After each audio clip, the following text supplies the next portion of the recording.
All right. Good afternoon, everyone. It's great to see some familiar faces. It's nice to see some new faces at our event today. My name is Kevin. I'm a counselor for the Student Equity Department and also the Cultural Diversity for the campus. I'm pleased to see everyone this afternoon in celebration for Black History Month. And we are in Panels Week. We had a student panel this past Tuesday, and we're culminating this week with our second annual Black Professional panel. I'm just going to go ahead and share my screen really quickly.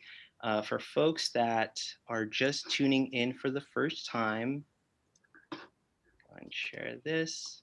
We do have a wide breadth of programming planned for this month, and you can see all the information on the Glendale webpage under the cultural diversity page here.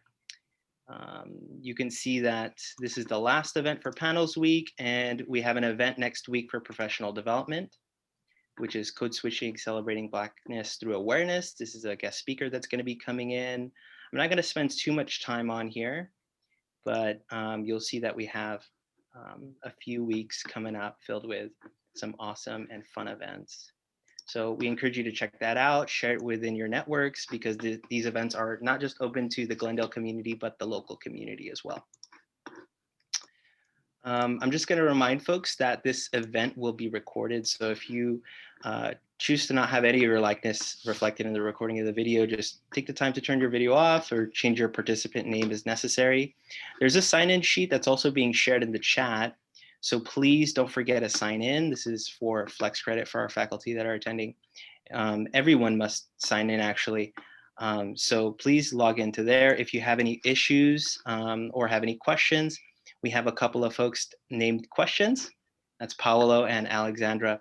So at any point during the event, you can always private message them and they'll be able to help you out. I know it was mentioned in the chat prior to, but just as a reminder, the chat feature will be turned off. But once we transition into the Q&A portion of the event, the chat feature will be turned on for any questions, comments, or reactions. The panel portion should take an hour, and the Q&A will follow thereafter. So let me go ahead and move forward and introduce our MC for today's event. Valicia Val Dantzler is currently a Human Resources Manager at Glendale Community College with 20 plus years of broad human resources experience. She also has over 7 years teaching business courses at the university and community college level. Ms. Dantzler holds a master's and bachelor's degree in business administration from the University of La Verne and an HR management certificate from Cal State University, Pomona. Her community involvement includes volunteering to assist nonprofits with human resource initiatives and assisting high school and college students with their career and life journey. She enjoys reading, fitness, traveling, and spending time with friends and family. It's my pleasure to introduce my dear colleague, Val Dantzler. Thank you, Kevin. And good afternoon, everyone. I would like to first thank the Black Professional Panel Committee for spearheading this opportunity to engage and enlighten the community on how career paths and career development are impacted by race and equity in the workplace. We certainly can't talk about equity without discussing how meaningful jobs provide economic stability and empowerment, which impacts individuals, communities, and society as a whole. So just as another quick reminder, we are taking the chat off during this part of the session. And so without any further ado, I would like to say that it's a pleasure for me to introduce and celebrate the panelists for this discussion. Our first panelist, representing the People, Power, and Perspective pathway, is Candace Williamson. Candace holds a Bachelor's of Science in Business Administration with a concentration in marketing from the University of Illinois at Urbana-Champaign. She has a Juris Doctorate from Northwestern University School of Law. Her occupation is a general counsel. She is currently general counsel at Skybound Entertainment, a multi-platform entertainment company home of franchises including The Walking Dead, Invisible, and Super Dinosaur.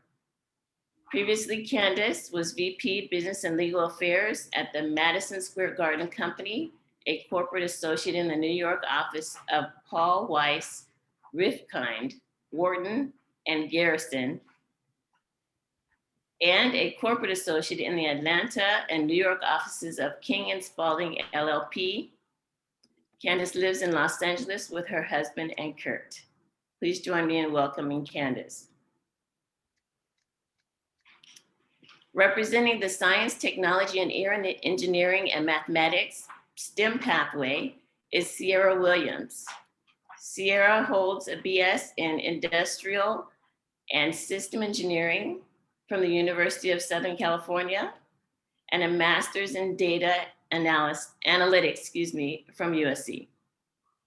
She is currently in Management Consulting. Sierra received her bachelor's and master's degree from USC for DeBee Schools of Engineering. She currently works as a consultant at Accenture, where she utilizes data analysis and visualizations to help drive business insights and positive behavior. She is also an advocate for first-generation college students and helping minority students make it through STEM programs. Please join me in welcoming Sierra. Next, representing the Business, Entrepreneurship, and Management pathway, we have Charles Harris. Charles graduated from the University of Iron in Los Angeles, certified in the following areas: welding, aerial lifts, forklift, and heavy machinery, crane safety, OSHA 30, and first aid and CPR. He is currently a union worker, CEO of his own clothing brand, The Real Everyday People. And he works in the field of construction and also operates a working class, as we mentioned, a working class clothing brand. Please join me in welcoming Charles to our panel. And our final panelist, representing the Health, Public Safety, and Wellness pathway, is DJ Cam. DJ Cam has a Bachelor of Art in Sociology from the University of California, Santa Barbara. And he is currently in the field of law enforcement. DJ Cam grew up in a single-parent household in San Fernando Valley. He was on academic probation for not meeting the minimum academic standards at the Los Angeles Community College Network. GCC was his second chance to become a successful student. He joined ACSGC, DJ'd school activities, and worked with transfer counselor Kevin Mesa, who guided him to UC Santa Barbara, where he majored in sociology and met his beautiful wife.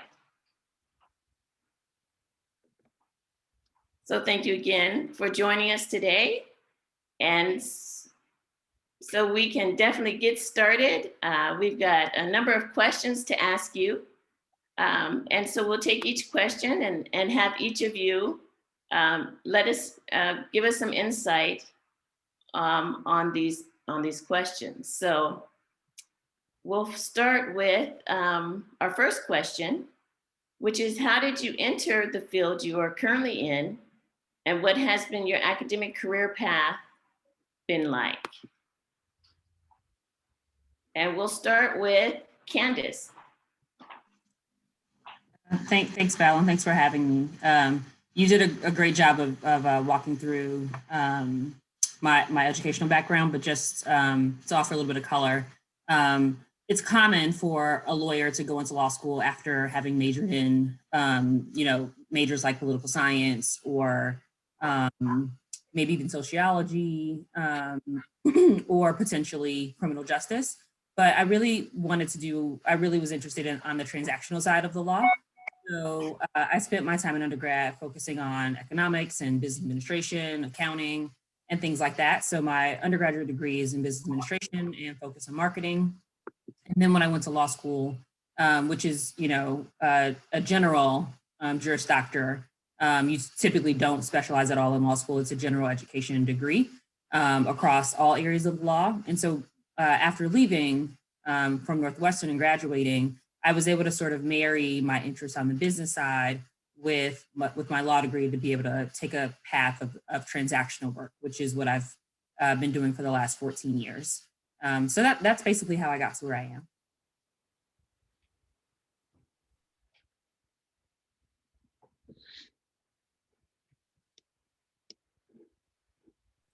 I think you might still be on mute, Val. Sorry about that. I thought I was off. Okay. Next, how about Sierra? Tell us how. Sure. Awesome. Thank you for the introduction. Thank you for the introduction. So yeah, I went to USC for undergrad and grad school. You know, academically, I've always been interested in the STEM fields, in data, in, you know, everything that was very objective. But professionally, well, I guess a little bit of background. While I was in college, aside from studying engineering, I was also the governing board chair for the Norman Topping Student Aid Fund, which is a scholarship and retention program aimed at, you know, helping first generation college students make it through USC, as well as, you know, thrive while they're there, and, you know, just you know, how do I say this? And just to have like a overall, like a entire college experience, because most of our peers who are first gen or minority don't necessarily get the full experience. So that was like a primarily aspect of it. But while I was there and on the board, I learned, you know, about leadership and working with people and just being able to, you know, the things that you can achieve when you're working with a group of people. And so for me, I didn't just want to be an engineer. I didn't just want to be someone who was behind a computer all day. It was primarily, you know, being able to work with a large group of people. And also consulting is a career field where you get to, you know, try out a bunch of different projects, different companies, different types of like work. And being first gen and not having an idea of what, you know, what anything really meant when I graduated, it was important that I had a career field that would enable me the opportunity to try out a bunch of different things before I had to settle for something. So that's how I got into consulting. But yeah, thank you. Thank you. And we know with the challenges of STEM, it's really great to hear your story and the field that you are in. How about Charles? Charles, tell us about your career path. Hey guys, how's it going? Thank you, Val. Thank you, Kevin, for having me here. So I joined the union in 2013, not knowing really what construction was all about. I just knew I saw an opportunity to live a better life. So I entered. It's a 4-year apprenticeship program.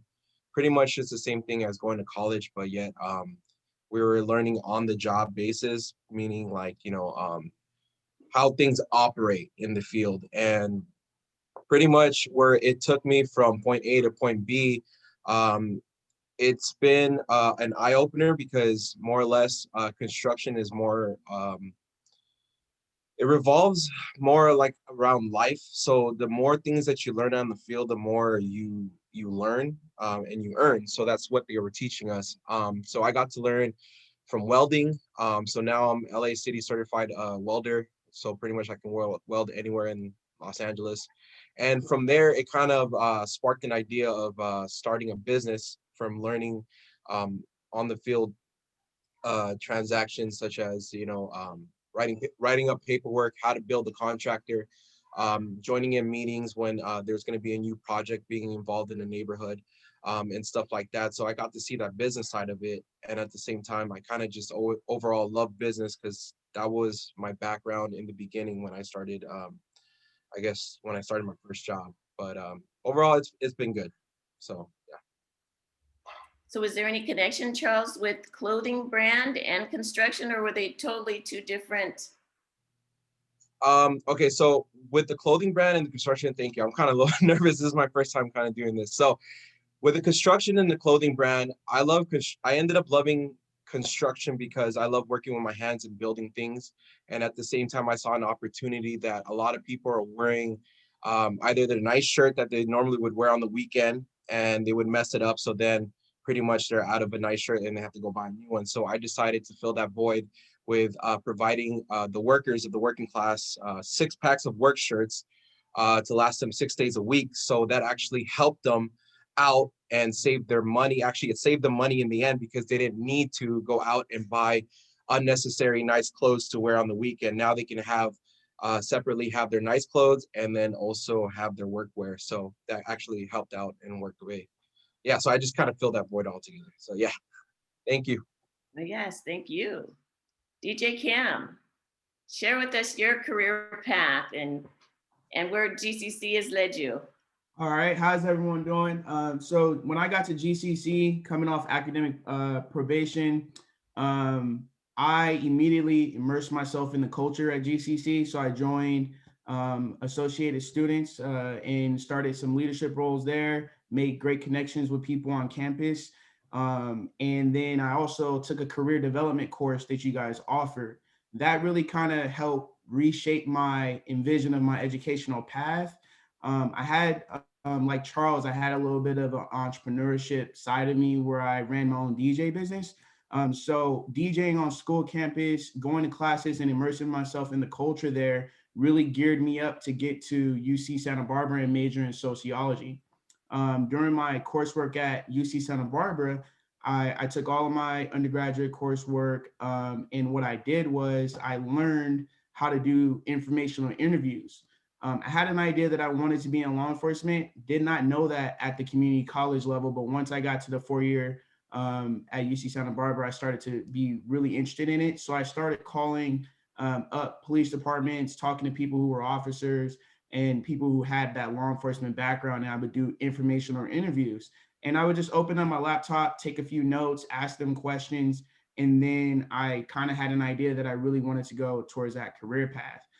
And for me, everything at Glendale Community College, from DJing, being in student government, going to the career development course, and just really getting to know all the counselors and all the support staff that was there at GCC, it really prepared me for law enforcement interviews.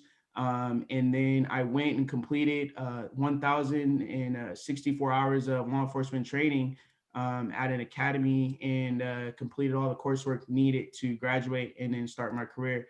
And so I've been in law enforcement for 5 years. Thank you very much. Before we move into the next question, I thought it might be helpful, Charles, if you could talk a little bit more about the vocational side as it relates to, the field in construction, and also what University of Iron in Los Angeles is, and how it might be different from a traditional higher educational direction. Okay, yeah, so first off, University of Iron is actually, they're partnered with a community college, Cerritos Community College. So pretty much after 4 years of attending the apprenticeship, you actually get college credits towards attending Cerritos College. And the side of it is they actually give you all the opportunities that you need to succeed in your field and more. So they also offer business management. They offer, let's see here. They actually offer, we have another program that's based off of that university where they send you out to San Francisco and you're able to learn to be a foreman, which is pretty much, either a manager position.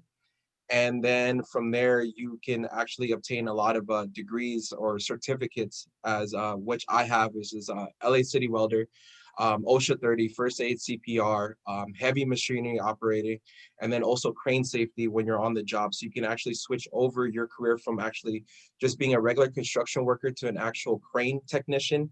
So you can be able to learn what key points it takes to build a crane and how to keep it operating at a maximum level and how to be safety conscious when you're actually erecting or dismantling a crane.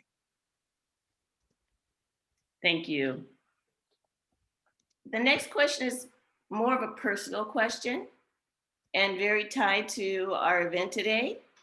And so the question is, what do you like most about being Black? So we'll start again. We'll start this time with Candace.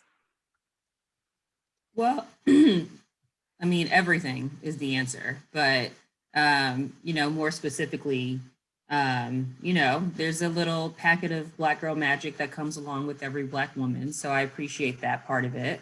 But honestly, there's a level of confidence that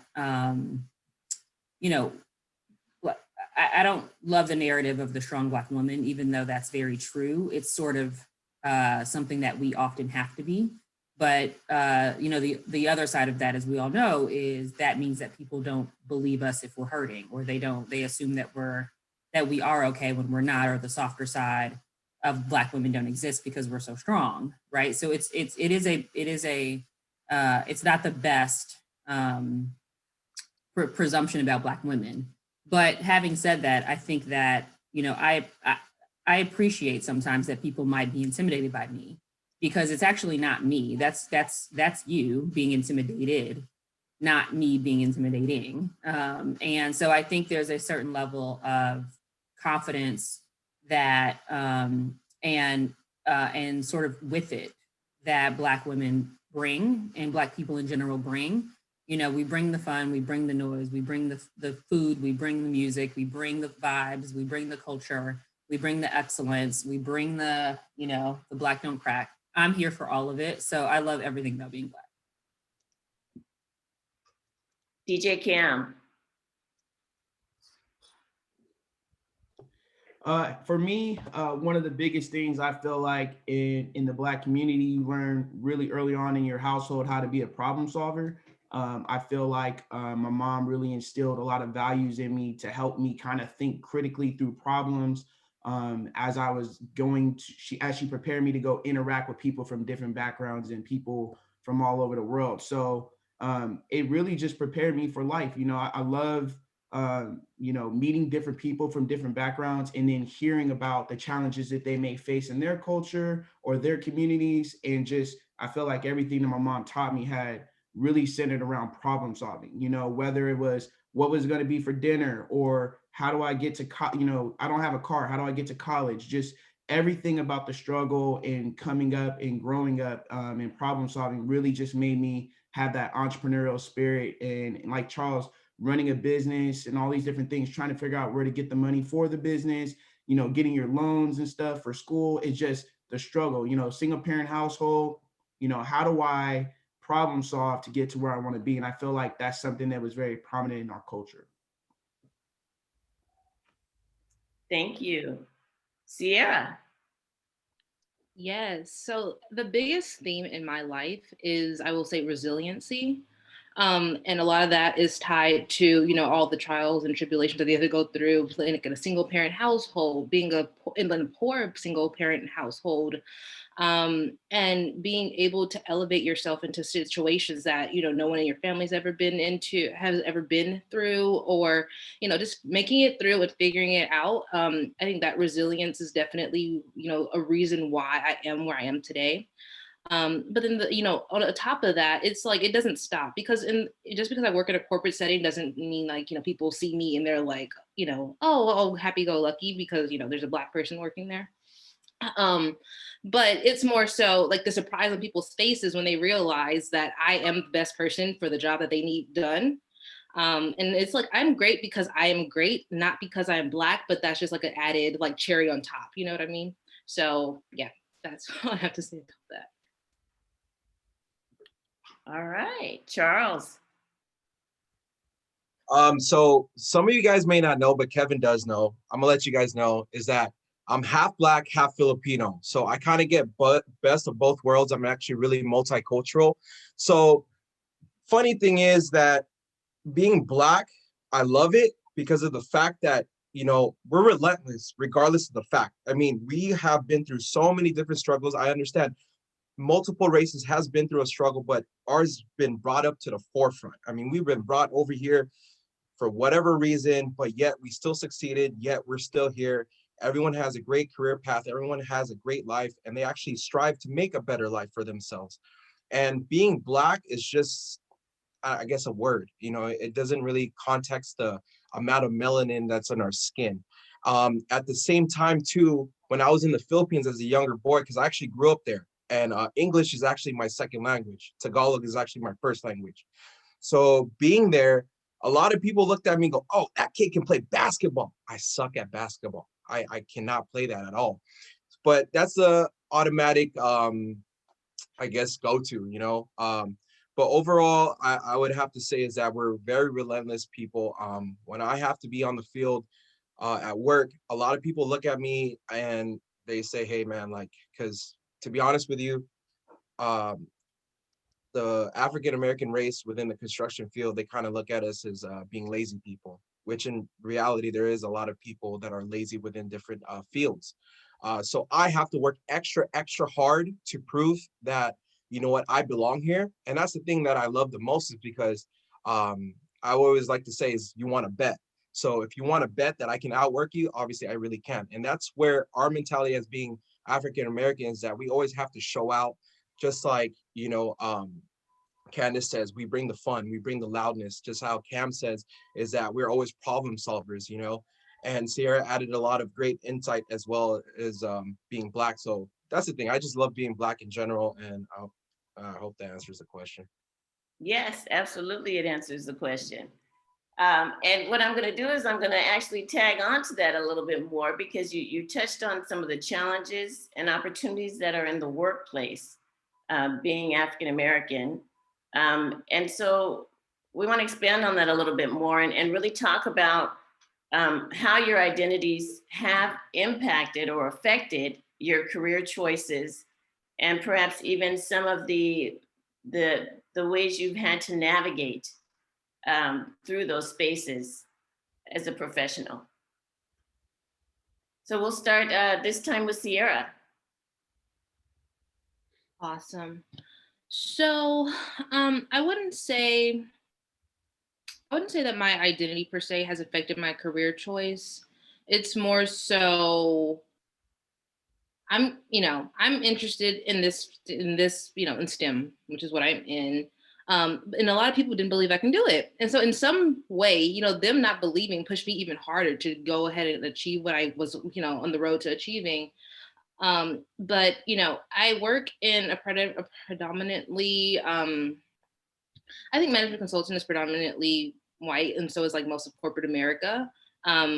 There's nothing wrong with that, but my choice of working at the certain company that I work for was definitely predicated upon the respect and celebration of people of all ethnicities, genders, sexual orientations, and just being able to be your true self at work. I think that was so important, because if I can't, sometimes I get ratchet, but not like unprofessionally ratchet, but I'm just like, it's just, passion. And sometimes it's like, I'm gonna be who I'm gonna be regardless, so I'm gonna get the work done, but you're gonna have to like live with the flavor a little bit. And so just having a company that respects that and celebrates that, I think was so important to me, more so than actually, the career field that I was going into, because there are a lot of management consulting fields that don't value diversity and inclusion. They don't have those initiatives going on. And so I definitely was like, if you want to let me be who I am, at work, at home, all around, in this place, because that's 40 hours a week of my life. I want to be happy, and I want to give you the best result. I can't give you the best result if I'm being half of me. So that was the primary factor in choosing the company, I would say. Can you expand, Sierra, a little bit more on why you gravitated towards STEM? Starting even in high school, I had a teacher who, the AP calculus teacher. So I had always liked math, but I was like, meh, like whatever, it's just another subject, it's just school. But this teacher, really showed me that I had a natural adaptation towards STEM and towards calculus predominantly. Like, if money wasn't a factor, I would go back and become a math teacher. But because it is, I feel like I could have more of an impact being an actual engineer or consultant, and then coming back into the community and, helping spread those resources, because sometimes there's just no bridge. People can't, help where they don't know where people need help at. And so for me, I just like math, predominantly. I started USC as biomedical engineering, knew nothing about biomedical or engineering for that matter, but I was like, it sounds cool. I want to do something STEM related. But it wasn't until I got to USC and tried out a couple of different classes, like the math classes, the physics, which I absolutely hate. So no mechanical engineering was never going to work. But just learning and going through the process of figuring out, okay, what can I do with my natural skills or my natural strengths that translate to job satisfaction, job security, happy life, a lifestyle. I can afford a lifestyle that I want to live. So that was the primary reasons for choosing STEM and for the company. So. Thank you. DJ Cam. Okay, so for me, I think growing up in a minority community, wanting to get into law enforcement, I felt like after completing my college coursework that there were two ways to pretty much fight crime in the neighborhood. There's a proactive approach, and then there's a reactive approach. And a lot of times people in the community see a lot of the reactive approaches where you see a burglary or a crime that's being committed in the community, and then law enforcement responds. Well, after doing my coursework in college, I really was very interested on what's proactive, like what can you do in the community to kind of prevent some of these crimes from happening earlier. So what it came down to was education programs for people in the community.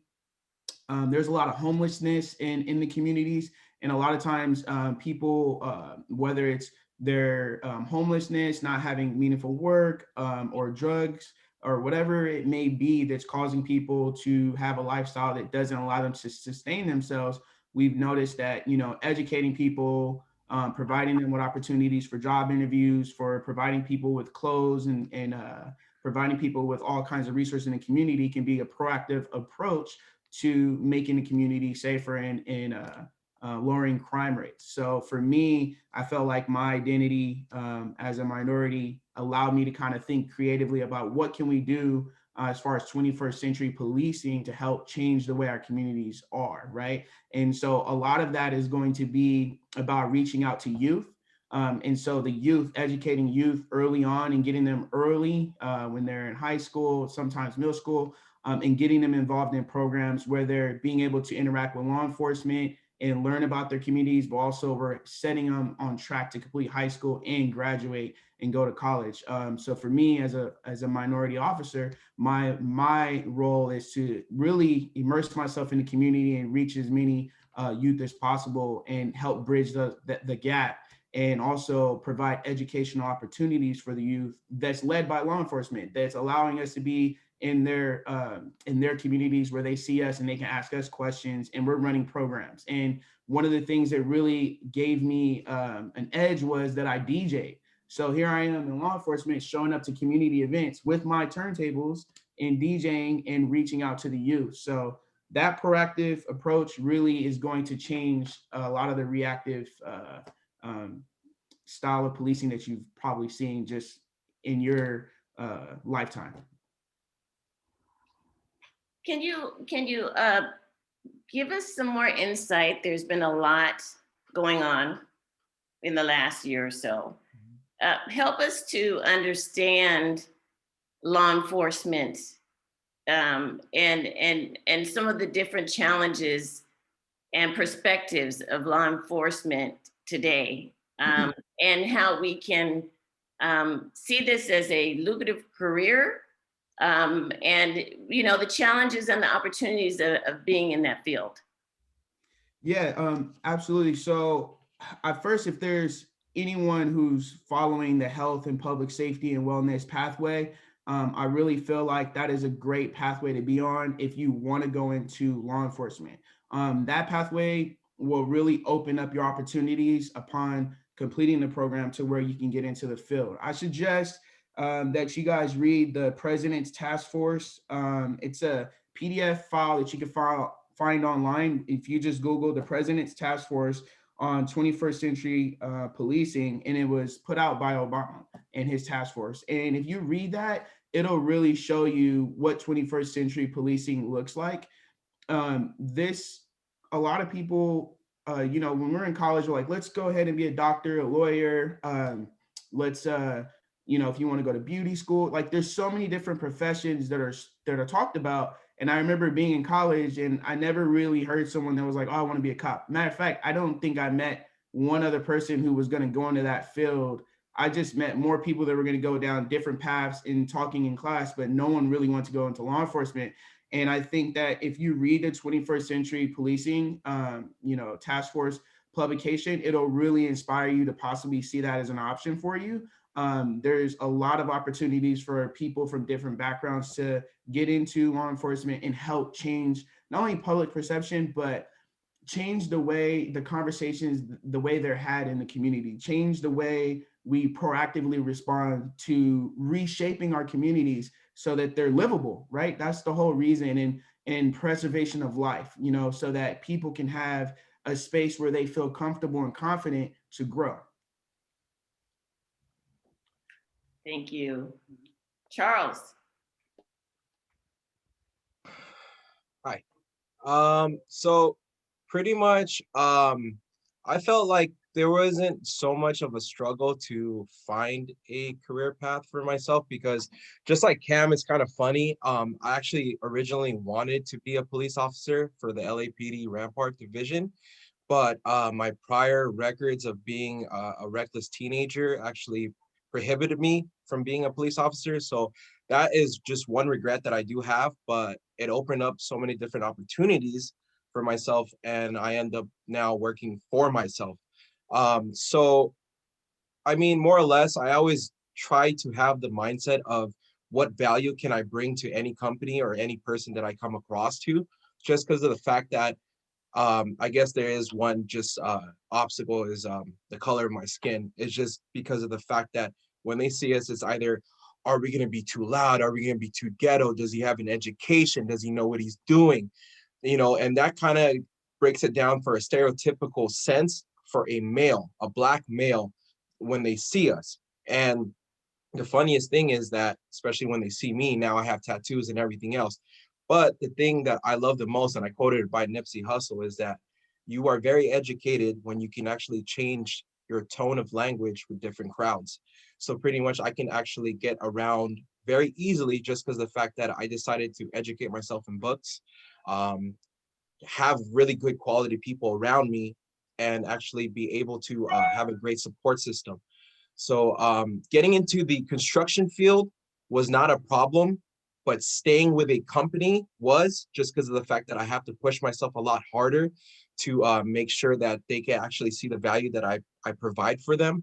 And I do go more than 100%. I actually more or less always go 1,000% just to have that overage. So just in case they're like, it's around layoffs, because with construction, there is a layoff season, which is just recently, which is January. Every year, every beginning of the year, they lay off anywhere from 100 to 200 employees, just because of the fact that I guess it has to do something with their taxes, and then the job is just winding down. So more or less, I've been actually blessed, and I created a system for myself to know that if I give it a little bit more than 100%, I know that at the end of any job that I go to, they actually see the value I provide, and it's worth them keeping me.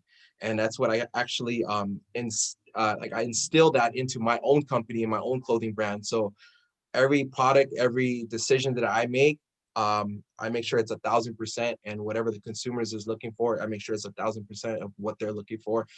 And yeah, so thank you. Can you talk a little bit, being both an entrepreneur and working for an employer? What has been your observation on both sides? What are the challenges and opportunities in both, and where do you see yourself gravitating more towards in the future? Okay, so being an employee and also an entrepreneur at the same time is very, very difficult. A lot of restless nights. I don't sleep just because of the fact that I'm worried about my next move.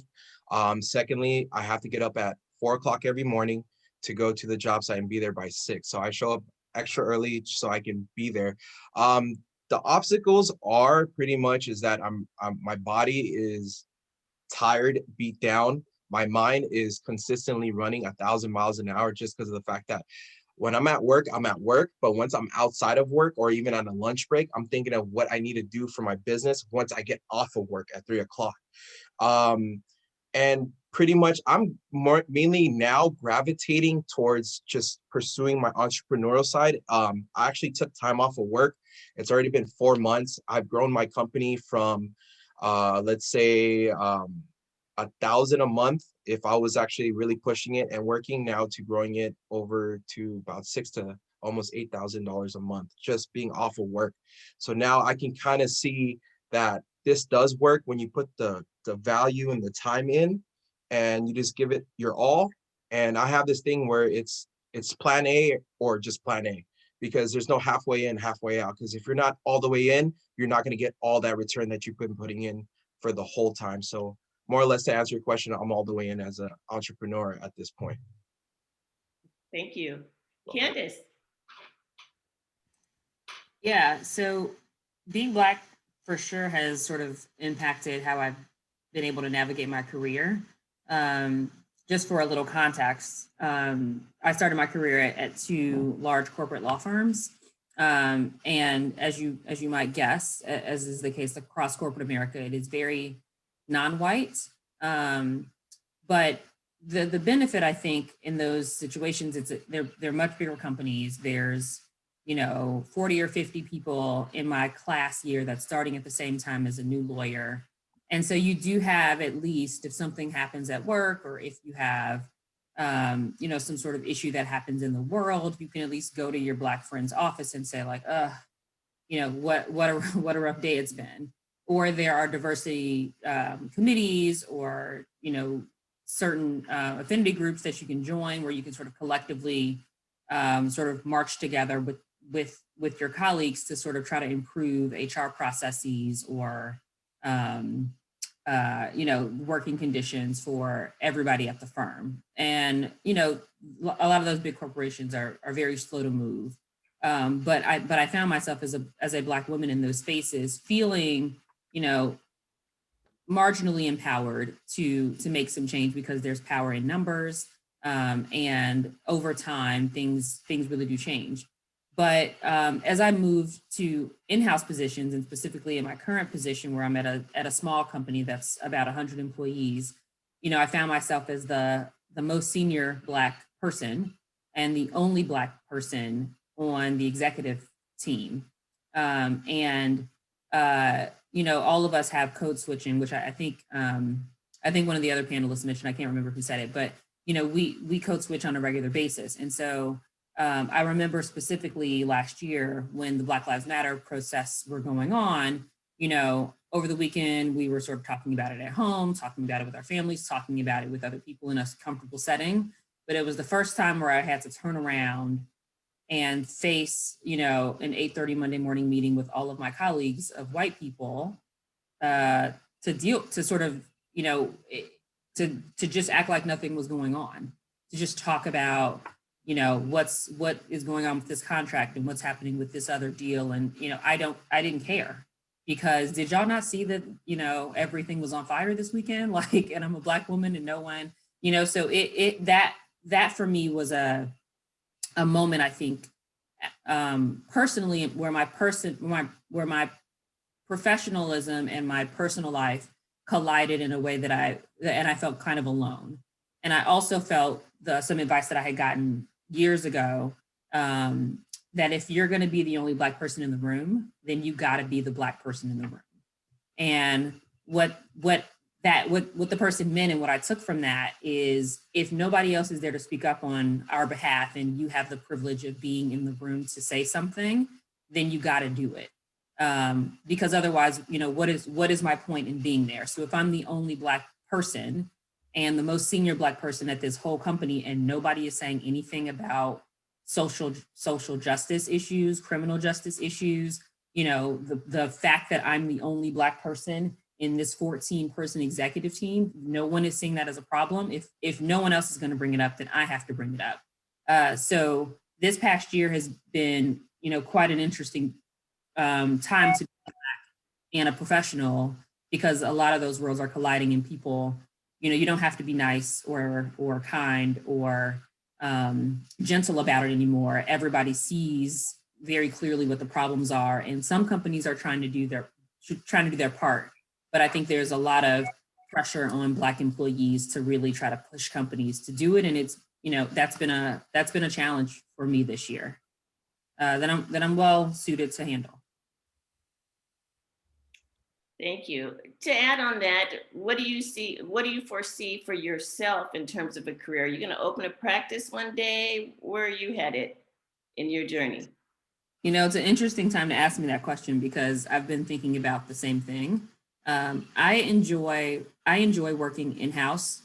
Just again, for context, typically when you're at a law firm, or at your own law firm or at a bigger law firm, you represent, you know, tons of clients. So you can represent people from across the board, and you generally are called on for some very specific expertise. For a big issue, they pay you money, they go about their business, and you sometimes will see them again, but oftentimes not. When you're in-house, like I am, you're a partner to the business. So I see everything from the beginning to the end, and I see and help develop and grow a business as a part of a bigger team. And so I generally prefer in-house because I like seeing the fruits of my labor. I like, you know, seeing things sort of happen from the beginning to the middle to the end. So starting my own practice is something that I have thought about, but I think for my next step, I actually may want to move into something that's a little bit more aligned with my personal values, because entertainment is great. Like, it's fun, it's interesting. It is personally what I'm interested in. I like that world, but I do feel a little bit of lawyer guilt from time to time about the types of impact that I could be making with my education and my career. So I'm going to try to figure out a way to try to marry those things potentially in my next step. Awesome. I'd like to make this our last question. And I think it's a very important question, especially for students who are looking to navigate their career journey. And it really goes to your advice on, you know, being that Black students make up 3.4% of the population at GCC, and, you know, it's not too far off in other higher educational institutions. What is your advice to help navigating the journey in education and navigating their career in the future? So with that question, I'll start with Charles. What I can say is that I didn't go more or less the general route of going to college, you know, and stuff like that. If you're in college right now and you're just trying to search for what you may get into or what you may like, go for it by all means. But if there is something that's in the back of your head each and every day, like thinking, what if, that what if is actually something that says, hey man, I need to be brought up forward and addressed. So, but if college is for you, then do it by all means. And like I said, if that's plan A, put all of your effort towards it, because of the fact that it's going to pay out in the end. Obviously, you can see from these people here that we're all in the meeting with, they all went through with it and they're all successful with it. So, you know, if that's something that you really truly want to do, be passionate about it and give it your all, give everything that you got. That's all I can say, is just give everything you got. And hopefully it'll come out to a brighter future for you. All right, Candace. I would say a couple things. The first thing I would say is to be proactive. You know, because there's such a small population at GCC and at many other places, you know, for me, you know, being the first lawyer that I even knew, I didn't have anybody to just tell me how to do this thing or how to navigate this career. So, you know, there are resources, I'm sure, at GCC and elsewhere. So seek them out. Don't wait for something to come and land on your plate. If you're interested in something, seek it out. The second piece piece I would say is do everything with excellence. I've been a little bit surprised actually how people that I've met, years ago, maybe the first day at a job, will somehow remember me 10 years later and offer me a position that I didn't even know was available. People do come back around, and they will remember how you performed, even the smallest task.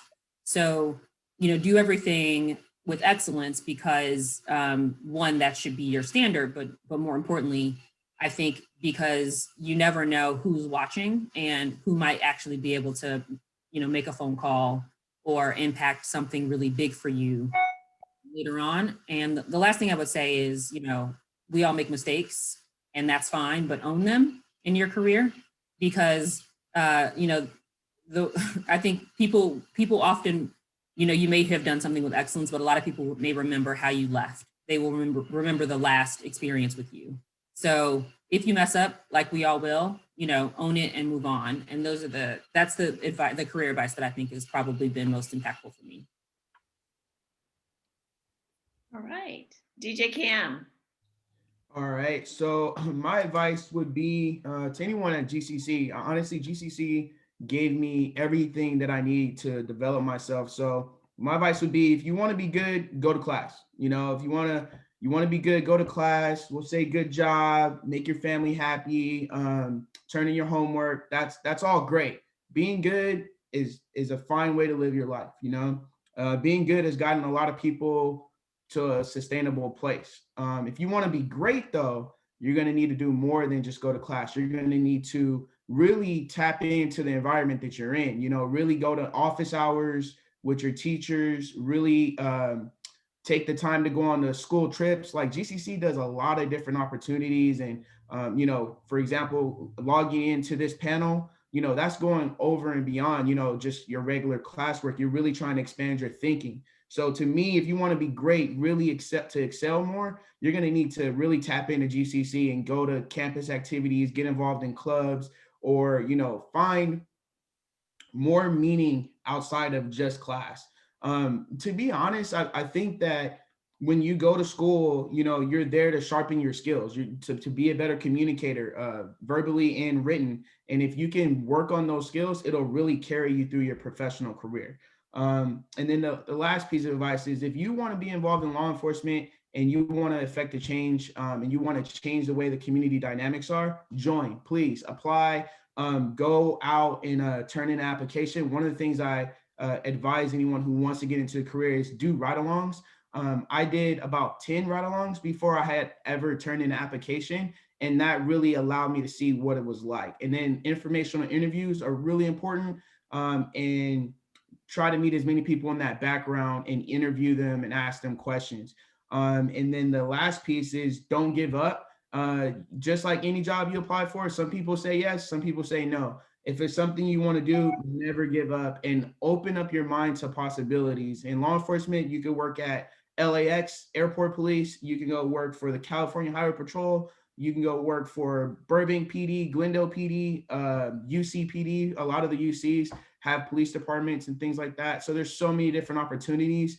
If you like being in the wilderness, you can go do the fish and wildlife, fish and game, law enforcement. So just really open up your mindset. And if you like kind of what Candace does, you can go work at like district attorney level. You can go work at just different state auditor's office. You can do so many different things that you just have to open up your mindset and go out and interview people. Ask a lot of questions and go be great. Don't just be good.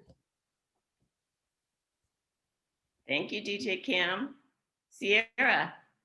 Yes. So my first piece of advice is to be yourself. People want to work with you. They don't want to work with a made up version of you that, you probably had in your head somewhere, that you think you had to be super professional or whatever it may be. Because just as a really quick tad bit, like I interviewed for jobs all throughout undergrad and I never got it because I thought I had to be professional. I thought I had to have this, the serious demeanor. I'm just not a serious person. So, just having this demeanor was really actually hurting me more than it was helping me. But in my mind, I thought that that's what I had to do to get the job. So be yourself, because people want to work with you, not made up version of you. Second, Imposter syndrome is a big deal, especially in the Black community, first generation community. Know that you belong. You are where you are for a reason. It wasn't a mistake. Don't let nobody tell you affirmative action was the reason, diversity recruiting was the reason. That is not the reason. You are where you are because of the hard work, the dedication, the stuff that you've been through in your life that put you in this moment right now in that time. So that's the second thing. Third, genuine networking. And I say genuine, and I want to like put an exclamation mark on that word, because it's really just getting to know people in the career field or the pathway that you are interested in going into. Don't reach out to people because you want to know what they can do for you. Don't reach out to people because you want, you're like, how can you help my career? No, like really be interested in those people's stories, because, just hearing their journey can help you, and you never know what they can do for you. My mom makes $10,000 a year. USC is $70,000 a year. How the hell, how can we afford it? And I was lucky enough to have undergrad paid for, but when it came down time to, get my master's, I was like, how am I supposed to find $30,000 for one semester? How? Literally how? But really just through having a casual conversation with one of my professors and just telling her my story, what I was interested in doing, this woman offered to pay for my entire master's program and had the department pay for it. She funded me as if I was a PhD student. I was not getting my PhD. She paid, I had a stipend. I only worked like 5 or 10 hours a week, and that was enough to live off of for the year that I was in grad school. So you just never know. I wasn't going into her office for her to pay for anything. I was just talking to her and telling her what I was interested in. And because I was open and honest and genuine with her, and she was, in return, that was the result of that exchange and that one meeting in somebody's office that you never know. You just never know. So be genuine in their story and also just listen. And that'll get you very far. Hard work is another thing. You are going to get a lot of rejections. I don't care what you do. You are going to get a lot of rejections. Somebody is going to tell you no at some point in your life. You just have to keep going. You have to, believe in yourself before anybody else does. Why would they believe in you if you don't believe in yourself? So believe in yourself. Just know that eventually, and it may not be in this moment or it may not be right now, but eventually, if you keep trying, you keep putting in the work, you keep, making yourself the best version of you, you will eventually get the opportunities that you are seeking out in your life. And then last but not least, for some reason, Black people don't like asking for help. If you need help and you don't know how to do something, ask for help, seek help. There are so many people out there who are willing to help you. If you're interested in going into consulting or corporate America, feel free to reach out to me. Reach out to me on LinkedIn, reach out to me, I don't get on Facebook, but you know what I'm saying? Like there's ways. Reach out to, a bunch of different people because people are willing to answer your questions. You just have to ask. So yeah, that's the advice that I have. Thank you, Sierra. No panelists, Charles, Candace, Sierra, DJ Cam, you have inspired. Your words, your perspective, your insight. You have made a difference here today to someone. And so we thank you for that. Now I know that there are, in the audience, I'm sure there are lots of questions. And so I don't wanna lose any time hearing from those who may have questions for you. So at this point, I'm gonna turn it back over to the committee and they're going to help facilitate some questions. And thank you so much again for being a participant and sharing with us today during this event.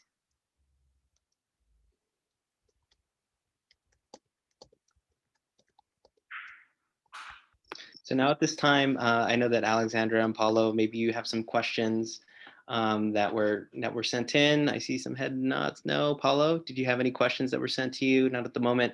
Well, I do see someone's hand is raised. Kendrick Kim, if you want to go ahead and unmute yourself, you can feel free to do that.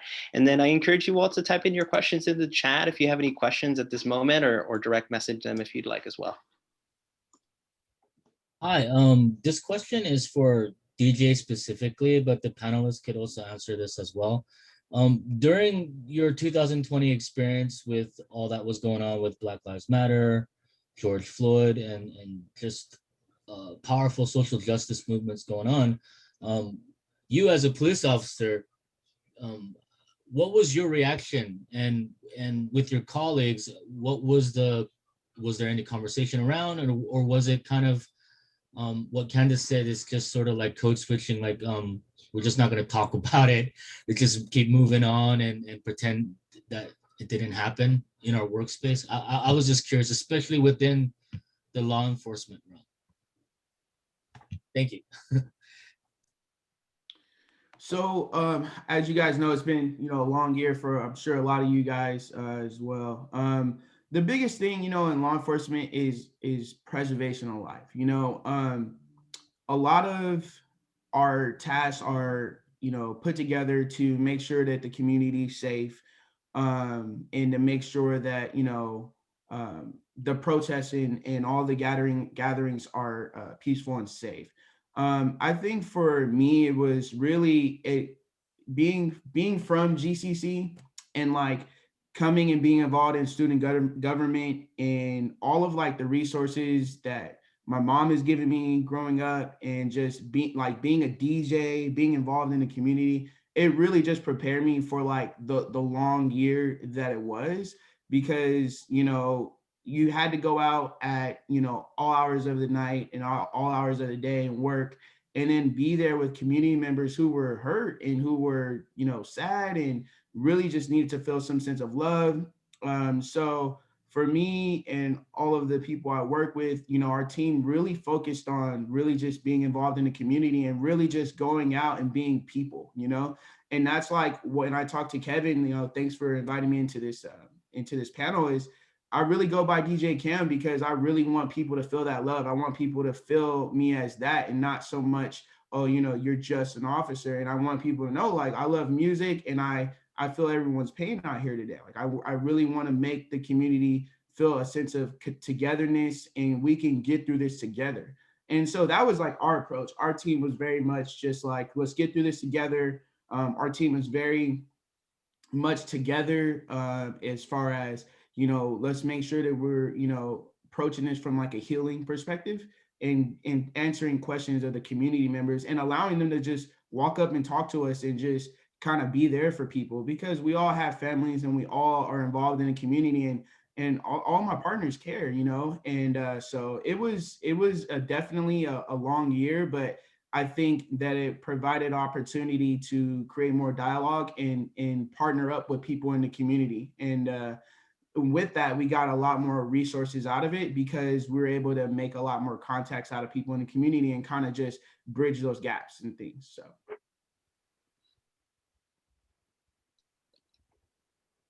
I have a question from the chat. So the question goes, if you could redo your journey, what would you change? And it's just for everybody. I'll take this one. I think it's trying to be somebody else for so long, because I imagine like, all of the internship opportunities that I missed out on by doing that, how I could have had like a clearer idea of what I would have been doing, once it came time to graduate and pick a full-time job. So that's probably the only thing that I would change, though. Just the interviewing, practice interviewing. It's not necessarily a skill that everyone has. Sometimes you have to practice it. I think maybe two things. I do think there's a lot of pressure in our society at 16 or 17 years old to pick your college, and no matter where you go, no matter what age you are, people are like, oh, where'd you go to school? And that was a decision that you made when you were a teenager. So in retrospect, I made a great choice and I'm happy with my choice, but I might have considered other places. I might have explored and visited a bunch more schools. So I don't regret the decision, but I just think that I was 16 and 17. My sister went there and I was like, that sounds good. Like, it wasn't that thoughtful, right? So thankfully she made a good choice. So I made a good choice, but I think I would have considered that differently.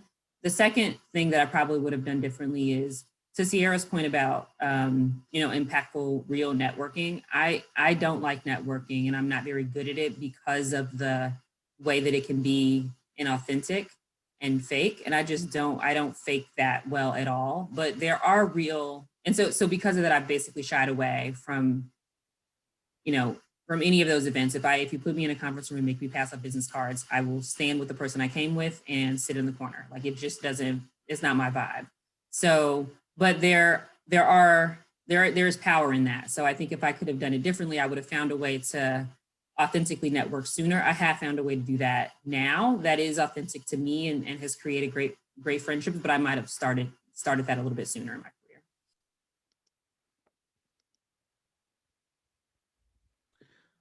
career. I think for me, it would have been being okay with like, you guys have all been there where you're like, well, I'm just going to take 5 classes this semester.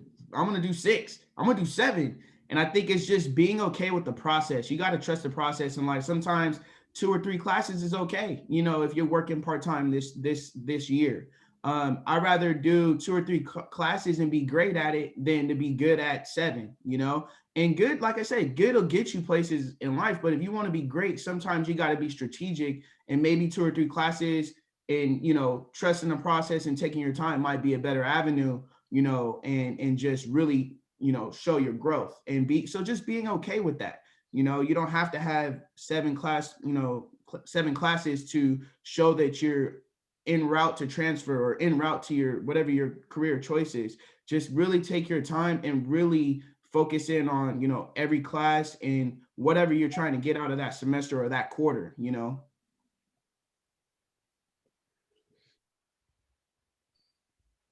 To add to that, the question, I would just say I wish I could have embraced, it's kind of weird, but embraced my struggle a little bit more, because I kind of felt like some ways it was could have molded me to be a lot stronger to where I'm at now. But anything else, I would not change it. I mean, I honestly love where I was raised to where I'm at now. But if I had to change one thing, is to embrace my struggle a little bit more, because I do see that there is a little bit more molding for myself.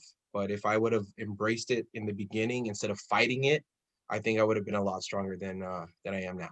So.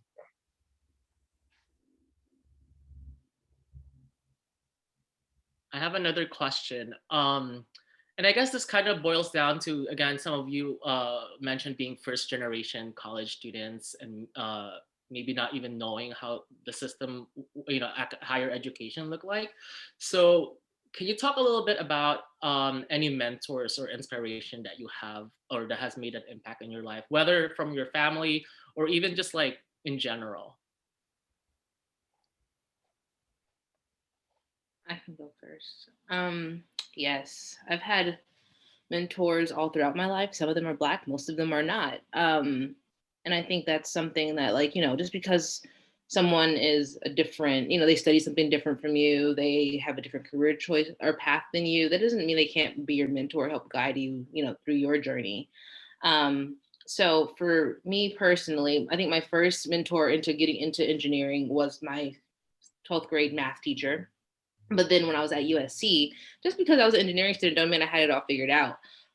There was definitely a lot of mental and emotional and just like, you know, it's hard. You're putting yourself in a situation that you're not necessarily prepared for, especially coming from like an inner city school. The math and the STEM education is just not up to, you know, par with that of a, you know, renowned university. So, you know, mentally, it was a lot of stuff as well. It was feeling like I didn't belong in the classroom because I was the only Black person. It was, you know, just being exhausted. I think Cam had mentioned, like, you know, taking 1,000,001 classes, and I was that person, like, because I was like, okay, I have to graduate undergrad in 4 years, but because I didn't have any, you know, that many AP units to like get rid of all the prereqs, I had to take those in college. And so by the time it came down to senior year, I was taking 6 engineering classes because they make them less units so you can fit more in. Taking 6 classes and then interning at, you know, in Santa Ana, and then driving back to USC to go to class. And then I had another, you know, what do you call it? A senior design project at Keck Hospital. And so I was just literally doing the most. And so when it came down time to like, for me, or how like dealing with my actual like being and self, like I didn't know what to do with myself. And so like another person was like the director at the time of Topping. She was more like a mom to me than a boss, because honestly, I still call her if I haven't, if I don't know who to tell, you know, what to talk, what to deal with, like how to deal with problems. Like I still call her. And now my very first interviewer for Accenture is my mentor. Like this man has guided me through my career, because he was like, how, like, he was like, what package did they offer you? Let me help you negotiate. I was like, I don't know how to negotiate, of course, but so just having those people in your life, and then now, like, while I'm trying to figure out, promotion cycles and how do I become an ND? How do I become one of those people that I currently look up to? And so honestly, just always pinging them, always trying to figure out, learn more about their stories, and most of them are happy to help. Like, honestly, you just have to go and ask. They want you to come to them, but once you do, they are like, the world is yours. So.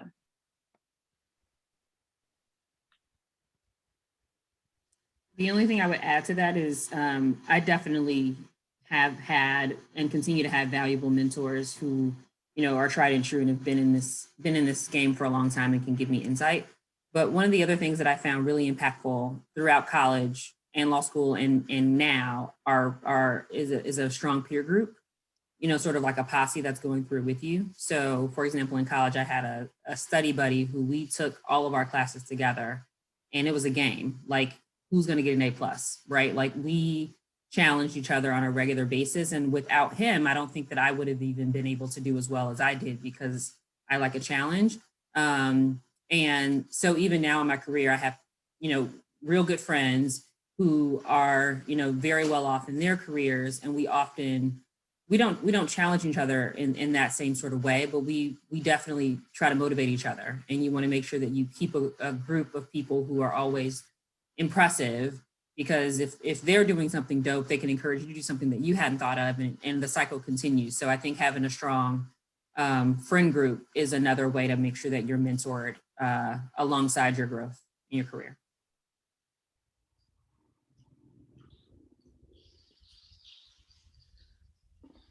So for me, well, my mom has been a big influence in my life because she worked 2 jobs, like just me growing up. So for me in law enforcement, there's a lot of, it's called shift work, when you have to work shifts. So it's 24 hours a day. So you could end up being on nights or days, depending on whatever the work is. So for me, I was able to tap into, my mom worked 2 jobs. So I'm going to, even though you're tired, like Charles is getting there at 4 a.m, 3 a.m, I'm going to get up and do this, right?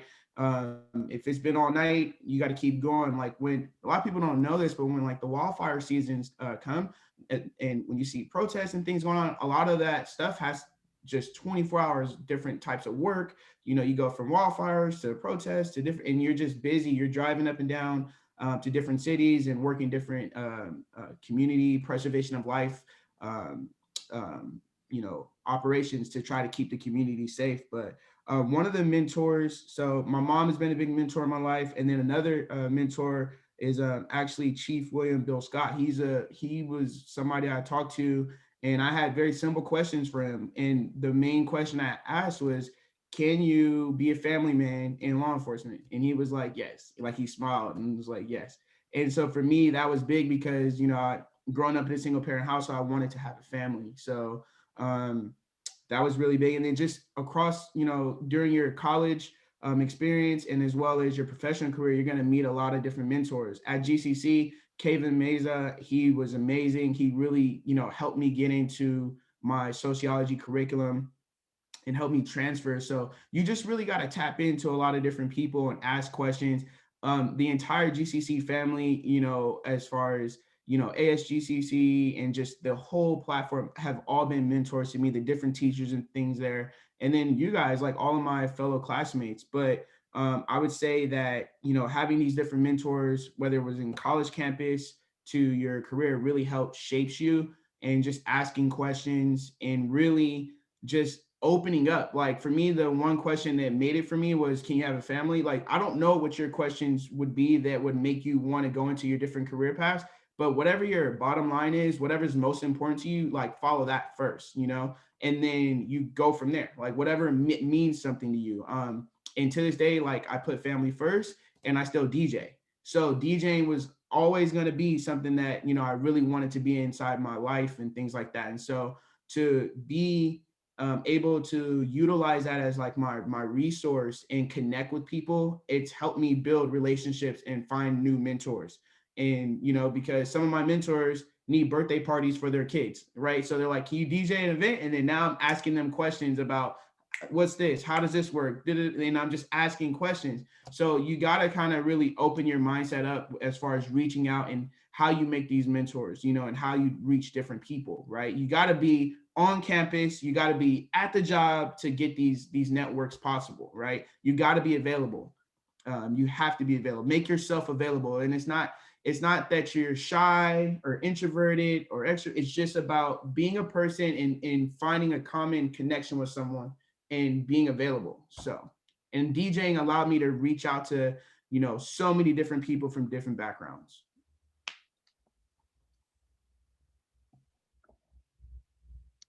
I would like to say is one of the best mentors is my own life lessons that I've gone through. They taught me a lot. Out of most, I would say my friends, because to be honest with you, like I'm kind of like jealous when Candace was saying right now is like how you guys have a posse and you guys are trying to like score an A. Being an entrepreneur, to be honest with you, is cutthroat. Like literally, it's just you or just you. You know, no one's gonna be there. Like your friends are gonna be there to cheer you on and say, yeah, you're doing good, but it's up to you to push yourself up that hill.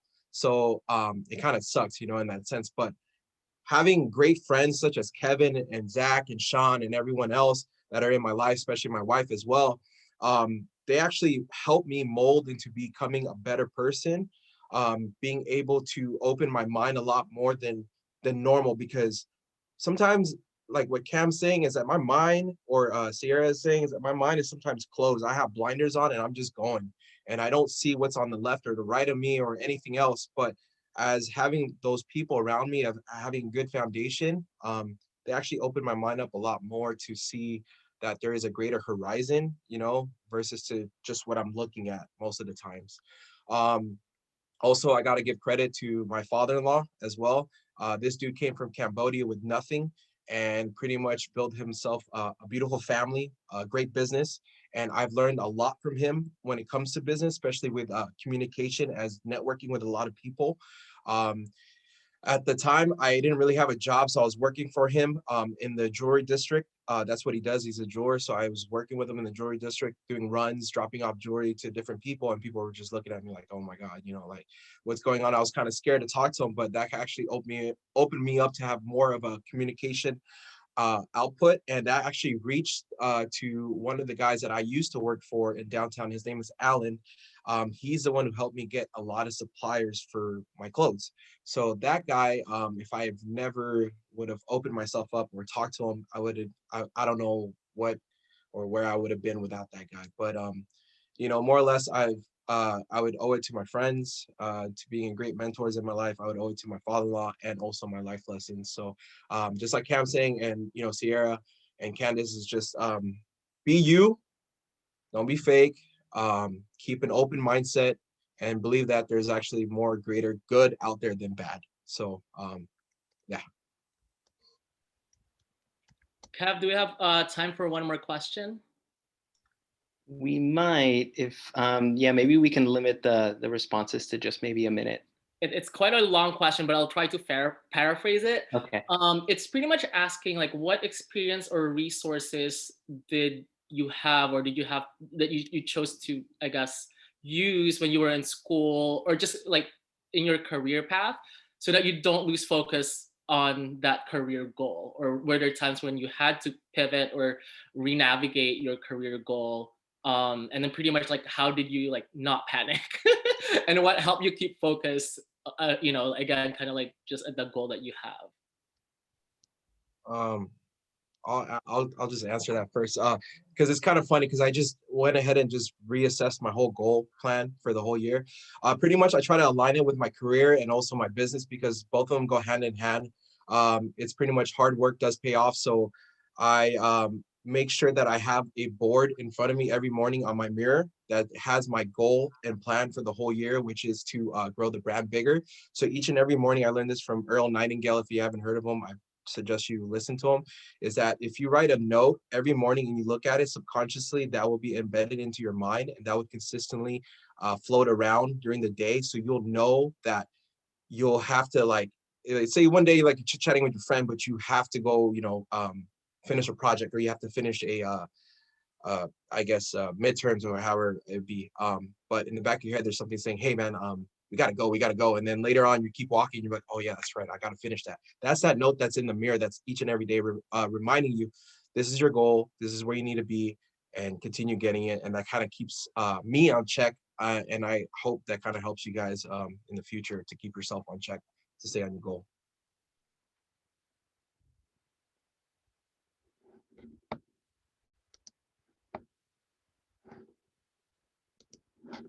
I can go. I think a big one for me is just making sure I schedule personal time for myself. Like on Saturday, I'm not doing anything work related. I'm not doing, I'm off of work at 5 p.m. and it's more so for my mental health. Because even though like I can be super productive 9 to 5, whatever, sometimes I can work later in the day, but it's just like for the most part, 99% of the time, if I'm behind a computer all day, my mind is going crazy. And so just scheduling for that personal time helps me like relax, refresh, and come back. What do you call the sharpened saw? Like that one book, whatever. And then another thing is health and wellness. Be sure to take care of yourself, because if you're tired, if you don't have the energy to do anything, that's going to impact you achieving your goals. So try to eat a little healthier, try to go to the gym, go for a walk in the morning, something like that, just to make sure that you're taking care of your physical self, because without your physical self, you can't do anything. And then last but not least is at night, I like to journal and just to have like a reflection for the day, because like sometimes I'll have like, some goals are fleeting, right? And most of the time that's because I never wrote them down, but then they'll keep coming back up and coming back up and coming back up. And then like, if they come back up, okay, there's a reason, like I should do this. So definitely journal and just write it down, because once you write it down, it seems real, right? So it's out of your mind and it's on paper or, typed up, whatever you prefer. I think it just makes it seem a lot more real. And then after you write that down, you can have an actual journaling day and just like write out a plan on how you're going to achieve it. So that's super important.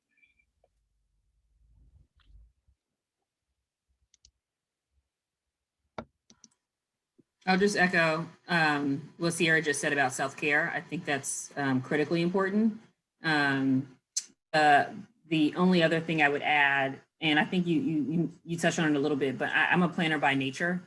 So one of the ways it helps me in my career is I've always, I would say from the first day of college, I was in the counselor's office like, okay, what do I need to do to get my marketing degree in May of blah, blah, blah year? Like, what do I need to take this semester and then that semester and then the next semester? So I'm not going to be caught not prepared. And so I think my whole life has been seeing where I want to be and backing into the steps to get there.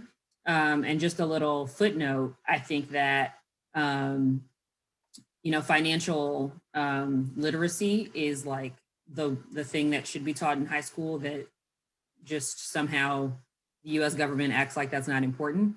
And I think a lot of people get really caught up in the money part and not knowing how to manage their money. So I really think an important part of your career path and your goals is really, for example, like, Sierra and I are in the same boat, which is like, if I could financially, do this other job, I would, but, the way that I enjoy vacation and life, I kind of want to make this amount of money, right? But so you have to think about what career path you want to take and how much money that requires and how you're going to budget and, make that budget work. So I would really encourage you guys in terms of making a plan and focusing on life is to really, get your financial house in order early, because between 18 and 25, you can really mess some stuff up if you're not careful, and you're going to be digging out of that hole for the next 25 years.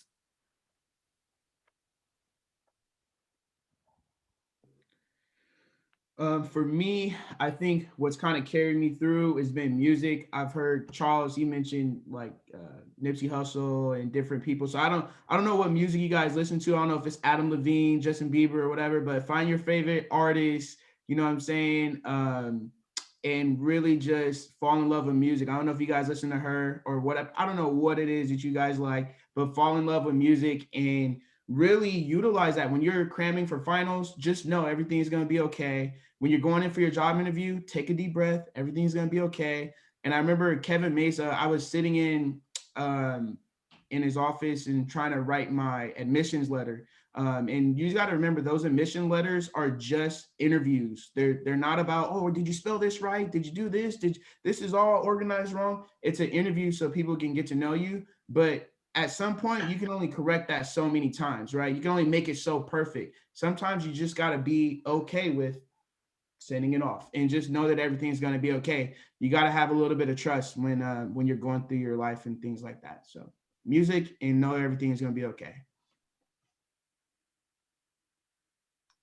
Thank you so much to our panelists, and thank you, Paulo, for assisting us with questions. I know that we have just a minute yet, but I just really want to take the time to thank our panelists for taking time out of their busy schedule. Give them some snaps of the fingers, a virtual round of applause, because they dedicated an hour and a half of their day, 2 hours with the 30-minute tech run that we had prior to this, to really share their wisdom and insight to you all. So on behalf of GCC and the local community, we thank you so much. I also want to give kudos and props to Val for doing such a great job facilitating today's event. Thank you so much for hosting. You're amazing and so inspiring. Thank you so much to Alexandra Evans and Paulo Banag from Student Equity and the Career Center for assisting with planning this event. I know that it was alluded to in many points of this conversation, but the Career Center at GCC has so many different types of services that can assist you if you're a student, or your students, right? If you're a faculty member here in this room. So whether it be taking a variety of career assessments, obtaining career counseling, whether they're undecided or whether they know what to do but just need that validation, we have not just amazing and dedicated career counselors that come through that office, but also career counseling classes through our student development courses. So please, if you can, refer any students our way, that will be fantastic. I also want to thank the GCC Foundation for sponsoring this event. Our panelists were able to be given a small stipend, so shout out to the GCC Foundation for all their support. And then lastly, the Black History Month Planning Committee. I mean, such a great event, such great events thus far up to this point, and there are so many more. I will be sending an email reminder out for our next event for Professional Development Week, which is next Wednesday. Our panelists, you are welcome to join us at any of these events. They're open to the local community, share them within your networks. But other than that, please don't forget to fill out the survey that is located in the chat. And I hope everyone has a restful and wonderful rest of their day. So thank you so much. Bye, everyone. We love you, GCC. Thank you, guys.